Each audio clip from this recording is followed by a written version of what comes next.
Welcome back. All right, so the season just started a couple of days ago, but what better time to do a career video on somebody who just hit a milestone? Now, most seasons, once we get going, I may not have the time during the day to do the milestone videos, but I'm going to do one on Dustin Brown because he hit 300 goals last night. And this feels like a big milestone for a guy who's not really known as a goal scorer at this point in his career, and yet he's had a pretty strong career in that. Drafted 13th overall in 2003, which is the draft that we all remember. The draft that it has so many future Hall of Famers in it. And the one thing he's known for more than the goal scoring is, of course, the hitting. And, of course, the subsequent controversies that have come out of that. So 2003-2004 as a rookie, plays 31 games, 1 goal, 4 assists and 5 points. And he missed a lot of time that year because of an ankle injury he suffered November 29th against the Chicago Blackhawks. So his rookie year, quiet. 04-05, of course, we have the lockout, wiped out season. And then 2005-2006, 79 games, 14 goals, 14 assists, 28 points. But the potential is there. The potential's absolutely there. And he gets closer to it in 06-07 when he plays 81 games, 17 goals, 29 assists, 46 points. So nice advancement of his stats. He's put up 3 more goals, 15 more assists. And then in 2007-2008, that explosion that they were kind of waiting for, it happens. 78 games, 33 goals. It would be the only time he would score 30 goals in his career. 27 assists and 60 points. 60 points being the second highest total of points he ever put up in his career. But this is where hits start getting tracked, and he had 311 hits that year. Dustin Brown takes pride in his hitting. Dustin Brown will tell you he is a clean hitter. This has been a debate throughout his career as to how clean he is or isn't, but he will tell you he's a clean hitter. And considering the amount of hits he's thrown, the number of times he's gotten in trouble for hits has been low. Now, there's been some debate about whether or not there have been some hits the NHL's looked the other way on or whatever it is, but he hasn't very frequently been called by Department of Player Safety. 2008-2009, he actually appeared in the All-Star game, plays 80 games, 24 goals, 29 assists, 53 points, and he put up 285 hits. He hits a lot. He hits often, and he hits pretty hard. And again, his general manager, Rob Blake, said he hits head on. Like you see him coming. He's not one of these guys who hits from the side, from behind. Not that kind of a hitter. 2009-2010, 82 games, 24 goals, 32 assists, 56 points, and 283 hits. He makes his playoff debut. 6 games, 1 goal, 4 assists, 5 points, and puts up 32 hits in 6 playoff games. So his game doesn't change in the playoffs.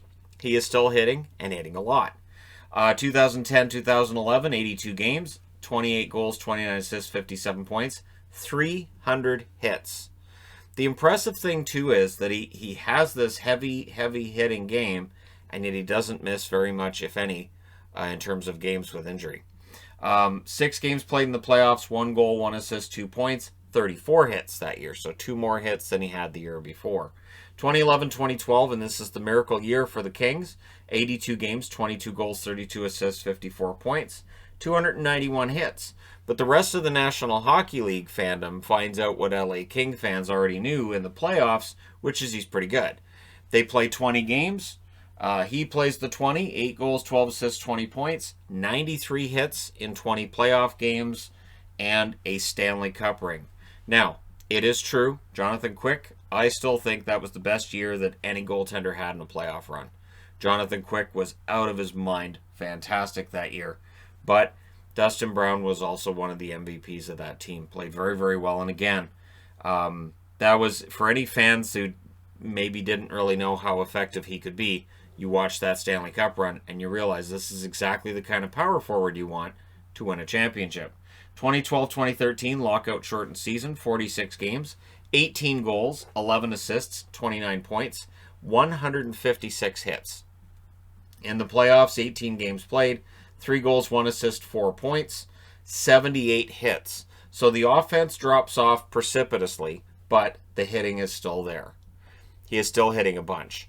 So even when he's not putting up the points like you'd hope he would, he is still getting the hits. And even when his ice time drops for the Kings, he's still getting the hits. He knows his job and he goes out and he performs it well. 2013-2014, 79 games, 15 goals. That was the first full season that he had failed to score 20 goals since 06-07, 12 assists, 27 points. His hits, 246. So the hits start to descend a bit as he gets older, but he's still a pretty good hitter. And then in the playoffs, 26 games, 6 goals, 8 assists, 14 points, and 125 hits. So the Kings had a much more difficult run in 2014 to get to that Stanley Cup, but they get it, and they win their second cup in 3 years, solidifying Brown's position as basically a legend with Kings fans, along with Kopitar, along with Quick, along with Doughty. So he also won the Messier Award that year for leadership. So this is where Brown basically has, I would say, he's at the top level in terms of his respect and his position in the game. Is 2014. That's where things would change. They splinter off. 2014, 2015, 82 games, 11 goals, 16 assists, 27 points, 234 hits. But it is noteworthy that his goals have dropped off, and that he has an expensive contract, which means that when your goals are falling off, you might come under more scrutiny than you otherwise might. Plays 82 games the following season as well in 2015-2016, 11 goals, 17 assists, 28 points. Same number of hits, 234, plays 5 playoff games, 1 assist, and 26 hits. So still, playoff time, the hitting is there, and that's his game. That doesn't really change. 2016-2017, in 80 games, he has 14 goals, 22 assists, 36 points, 190 hits. So that's the first full season that you see him with less than 200 hits in his entire career. 81 games in 2017-2018, 28 goals. So he doubles his goal total from the year before. 33 assists, 61 points, which is a career high in 2018, his 15th season in the National Hockey League, and 189 hits. So the hits are still below 200, but he's still throwing more than 2 hits per game. So that's not too shabby. And then, of course, in the playoffs, that's the year that the Kings get swept in round 1 by the Vegas Golden Knights. 4 games played, 1 assist, but he still has 25 hits. That's 6 hits per game against Vegas Golden Knights. So the offense wasn't there. They weren't able to figure out Fleury, much like Jonathan Quick was putting up amazing numbers in that first round series. They just could not get a goal past Fleury when they needed it. 2018-2019, 72 games, 22 goals, 29 assists, 51 points, 150 hits. So now he's down to about half the hits that he was getting in his prime, but he still had a 20-goal season that year. And then 2019-2020, 66 games, 17 goals, 18 assists, 35 points, 143 hits. So 66 games, 143 hits would tell you hits per game. He actually went up from where he was the year before.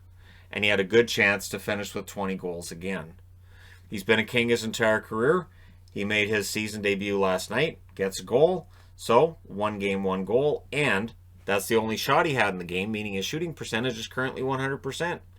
Should stand up at the podium and go, that's it, I retire. My shooting percentage is 100%. Throw me in the hall. 1,184 games played in his career, 300 goals, 354 assists, 654 points, 3,013 hits.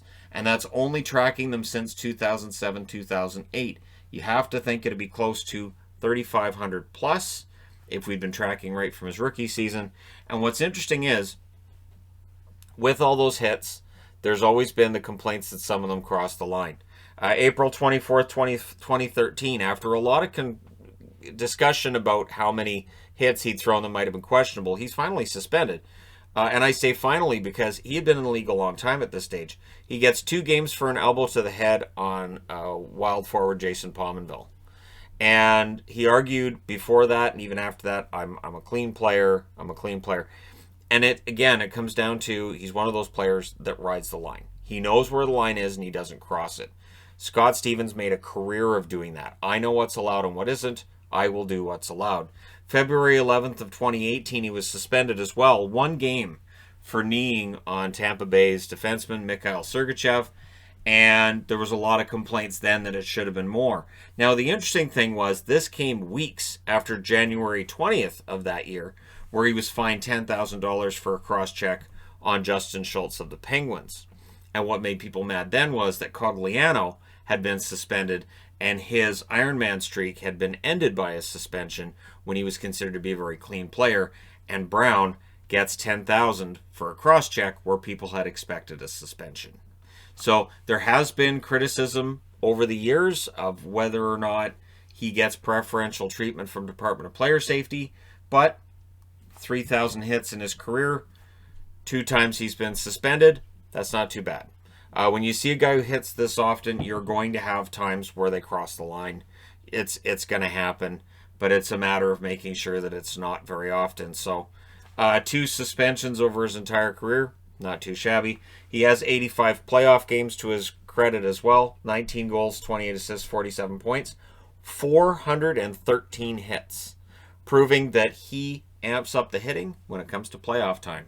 He's a guy that you want in the playoffs, and I could see a situation where he ends up going to a team that needs this kind of play in the playoffs if the Kings decided to try to get out from under the contract obligation they have. But we'll see, right? Brown could, maybe should, retire as a King. Let me know your thoughts in the comment section below as always. Don't forget to hit like and subscribe if you're browsing your way through. You just happened upon this video. Thank you guys so much for watching, for all your support. I will talk to you again soon.